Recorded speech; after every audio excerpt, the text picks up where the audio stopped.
আসসালামু আলাইকুম ছাত্র বন্ধুরা, সকলকে ঈদের শুভেচ্ছা জানাচ্ছি। আজ আমরা লেকচার নাম্বার 28 ওয়ান পারফেক্ট টেন্সের উপরে ক্লাস নিতে যাচ্ছি। Perfect one, that means present perfect tense. Present perfect tense, the verb which has been done in the present time is called present perfect tense. The verb which has been done in the present time is called present perfect tense.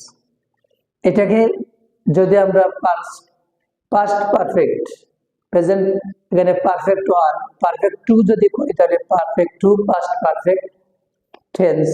The verb which has been এর পরিবর্তে বসবে had been.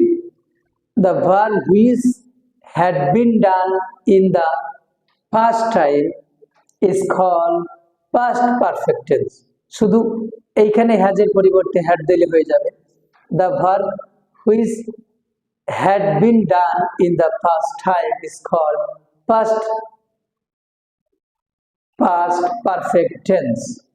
একইভাবে যদি আমরা perfect three করতে চাই, তার মানে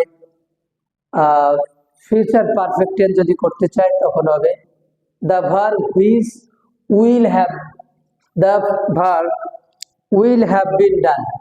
The verb which will have been done in the future time is called future perfect tense.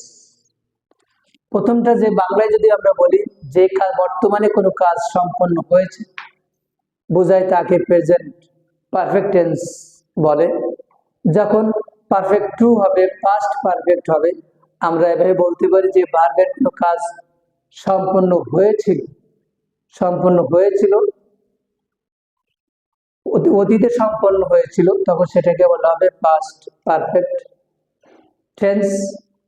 এবং ফিউচার যদি বলি ফিউচার পারফেক্ট টেন্স হবে কখন, যে ভবিষ্যতে কোনো কাজ সম্পন্ন হবে বোঝায়, তখন সেটাকে ভবিষ্যৎকালের একটি কাজের পূর্বে আরেকটি কাজ সম্পন্ন হবে বোঝায়, তখন সেটাকে ফিউচার পারফেক্ট টেন্স হবে বা বলে।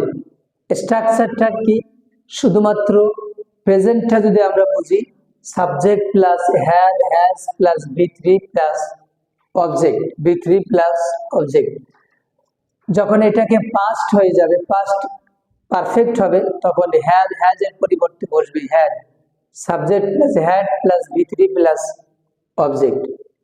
ফিউচার পারফেক্ট যখন হবে এইখানে চেঞ্জ হবে, হ্যাভ হ্যাজ এর পরিবর্তে হবে শ্যাল হ্যাভ অথবা will have plus V3, shall have অথবা will have plus V3 plus object. Example আমরা দেখি, আই হ্যাভ লার্নড ইংলিশ, আমি ইংরেজি শিখেছি। এইটাকে যখন পাস্ট পারফেক্ট টেন্স হবে তখন হ্যাভ এর পরিবর্তে বসবে had, I had learned English. এটাকে যখন ফিউচার পারফেক্ট হবে I shall have learned English. ছাত্র বন্ধুরা, আমরা মুখস্থ না করে যদি আমরা বুঝে পরিবর্তন করতে পারি, তাহলে বুঝে যদি আমরা শিখতে পারি তাহলে এটা স্থায়ীভাবে মনে থাকবে। আর মুখস্থ না করে আমরা সুন্দরভাবে বুঝে কি করে পরিবর্তন করা যায় এটা করতে পারলে আমাদের জন্য অনেক সাপোর্ট হবে বলে আশা করি। ছাত্র বন্ধুরা, সঠিক ইংরেজি শেখার জন্য, স্মার্ট জীবন গড়ার জন্য আমাদের সঙ্গে থাকুন। আসসালামু আলাইকুম রহমতুল্লাহি ওয়া বারাকাতুহু।